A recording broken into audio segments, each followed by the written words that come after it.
Georgia Congresswoman and member of the House Oversight Committee, and who's also signed the discharge petition on September 2nd, Marjorie Taylor Greene joins me. Nice to see you again. Good to see you, too. Before we get to the nuts and bolts of what's going on with this Epstein discharge petition, why is that significant? What is that? A discharge petition is a tool that members of Congress can use to take a bill and bring it to the House floor for a vote. That's pretty much the only way to take control from the Speaker of the House. All other bills are controlled by the Speaker of the House. The Speaker chooses which legislation comes to the House floor for a vote. So a discharge petition requires 218 signatures from members of Congress. And once you reach the threshold of 218, that pushes the bill out and it gets a vote on the House floor. Okay, and we're going to probably get a vote on it in December. You and two other Republican congresswomen, the president seems a little bit annoyed with you by his text. Why do you want this out? I think it's important for the women, and it's important for transparency. To me, it communicates to every victim of rape, every child that has been trafficked, anyone that has been caught in a horrible situation like that, that people do care about you and that there will be justice. And this has been an ongoing issue. Now, I'll give the Democrats pushback. They had 4 years to release this stuff, so they look like hypocrites when all of a sudden now they care about the Epstein Files. But I think it's the right thing to do, and I think the American people deserve the transparency. Well, what I've seen so far, and I just get what gets put out in the press. You're on House Oversight Committee. Do you expect that the Department of Justice has different information or different files from what you've had access to at Oversight? That's a great question. I'm glad you brought that up. So the discharge petition is more narrow in scope, and it's asking the DOJ for all of their files. Our Oversight Committee investigation is actually broader, and so a lot of these emails that people are seeing right now came from our subpoena to Jeffrey Epstein's estate. And so there is a difference there. However, we haven't gotten the Department of Justice all of their full files yet. So those yet to remain to come out. However, I remain committed for the women and for transparency.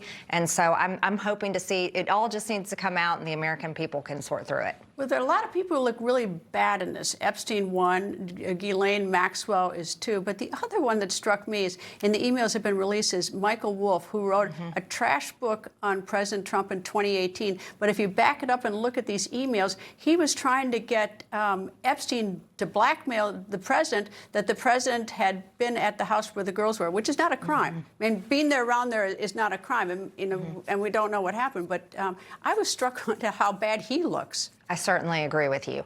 You know, here's what people need to realize is all of the women that I have spoken to, and they have gone on record, have said Donald Trump did nothing wrong. Many of them have said he helped us, and even their attorney said he was the only one that helped. However, you're talking about Michael Wolff. I would say, looking at these emails, you're getting a glimpse into an intricate world of all kinds of people, left and right. It makes the media look really bad. I mean, it makes journalists look bad.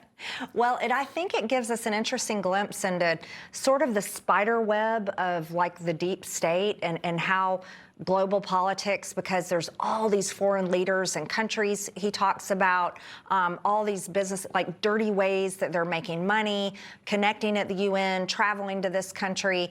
And I think, I truly believe, and I remain confident, that Donald Trump is not implicated in any crime here. And I stick with that because of the women's statements. Why do you think the White House doesn't want to come out? And I don't know if it's, I mean, the anonymous sources that Congresswoman Boebert got a little pressure in the Situation Room.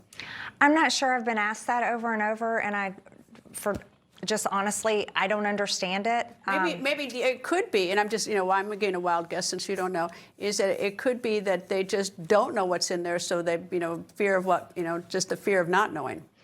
Perhaps. I think the excuse I was given is they don't want any innocent person to get hurt, and of course, we don't want to see any innocent person get hurt. That one I'm not so wild about. That one's not the most convincing to me. Not to me either. I say let it all out. And that's why I signed my name on the discharge petition. I'm working on the Oversight Committee investigation. And I think we just need to get all this stuff out there and get back to business for the American people. People think news just happens. It doesn't. It happens because there's someone there to capture the moment, to explain it and share it. That's my job. I go where news breaks and give you the facts. Join me for The Record on Newsmax.